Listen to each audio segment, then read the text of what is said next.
लद्दाख सीमा पर भारत और चीन के बीच गतिरोध बढ़ता जा रहा है।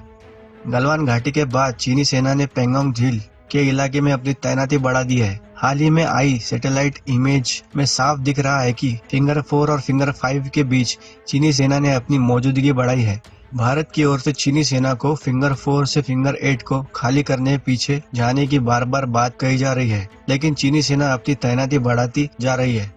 चिंता की बात यह है कि पैंगोंग लेक के पास मौजूदगी के साथ साथ कुछ दूर पीछे चीन बैकअप भी तैयार कर रहा है।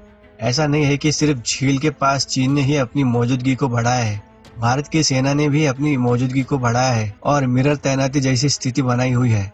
सैटेलाइट इमेज में भारतीय सेना के टेंट बड़ी संख्या में दिख रहे हैं। सैटेलाइट इमेज में दिख रहा है कि पैंगोंग लेक में फिंगर 4 इलाके में इस वक्त चीनी सेना मौजूद है। फिंगर 4 के इलाके में चीनी सेना के टेंट, साजो सामान, गाड़ियां मौजूद है। फिंगर 4 से लेकर फिंगर 8 तक चीन ने एक रास्ता बना लिया है, जिसके जरिए वो आना जाना कर रहे हैं। इमेज के जरिए देखा जा सकता है कि इस इलाके में गुलाबी रंग के टेंट हैं, जो कि चीनी सेना के हैं। चीन ने फिंगर 4 इलाके के अलग अलग हिस्सों में अपनी सेना को बिछाया हुआ है, जहाँ कुछ सैनिक पहाड़ियों पर है, जबकि कुछ गलवान नदी के पास मौजूद है। कुछ हिस्सों में चीनी सेना बड़ी मौजूदगी के साथ है। इतना ही नहीं, इमेज में साफ दिख रहा है कि चीन की ओर से पैंगोंग लेक के पास बोट तैनात की गई है, जो कि पेट्रोलिंग के काम आती है और काफी तेज रफ्तार वाली है। इन बोटों के जरिए किसी भी भारी हथियारों को एक जगह से दूसरी जगह ले जाया जा सकता है।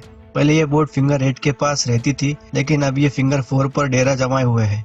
सैटेलाइट इमेज में चीन की एक और चाल का खुलासा होता है, जिससे दिख रहा है कि चीन कुछ कुछ दूरी पर अपनी सेना को इकट्ठा कर रहा है, जो सामरिक दृष्टि से सही नहीं है।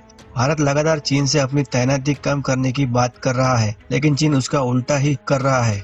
बता दें कि 6 जून को दोनों देशों के बीच में सेना को पीछे हटाने पर सहमति बनी थी, लेकिन 15 जून को चीन ने धोखे से भारतीय सैनिकों पर हमला कर दिया था। इस झड़प में भारतीय सेना के 20 जवान शहीद हो गए थे। तभी से बॉर्डर पर स्थिति तनावपूर्ण बनी हुई है।